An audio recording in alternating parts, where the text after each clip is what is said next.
بس قصيدة كتبتها بعد إعدام الرئيس العراقي صدام حسين.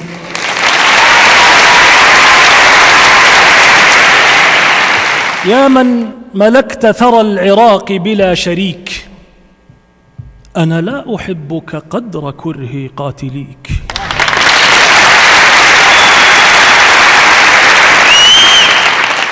يا من ملكت ثرى العراق بلا شريك، أنا لا أحبك قدر كره قاتليك. قد ألصقوا بك وصف سفاك الدماء، واليوم سفك دماء قومك يرتجيك.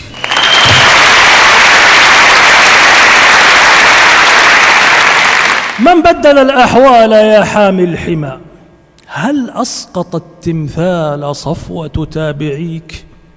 هي هكذا الدنيا تبدل جلدها، كعدوك الغازي وكل منافقيك.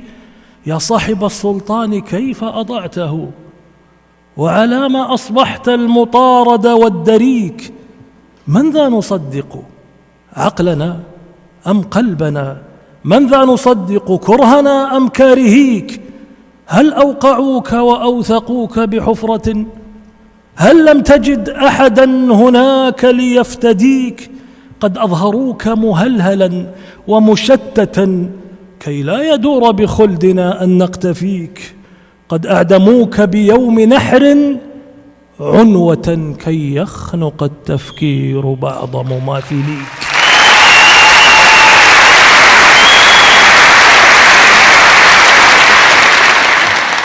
ويح العراق ملازما حجاجه مذ بدء نشأته إلى أن يلتقيك.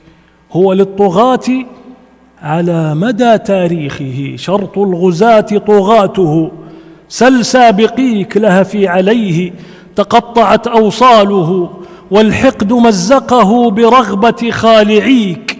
جاء الغزاة مبررين قدومهم بإزالة الخطر المؤكد والوشيك، فدمار هذا الكون حزت سلاحه، وجميع شر الأرض قد وجدوه فيك. أخفيت أسلحة الدمار لتعتدي ولتبتدي بالأقربين مجاوريك.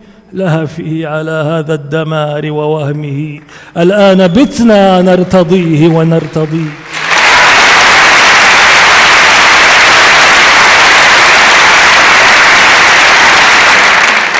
لا فيه على هذا الدمار ووهمه، الآن بتنا نرتضيه ونرتضيك. لهفي على الشر الذي بك كله، الخير شرك إذ يقاس بشانقيك.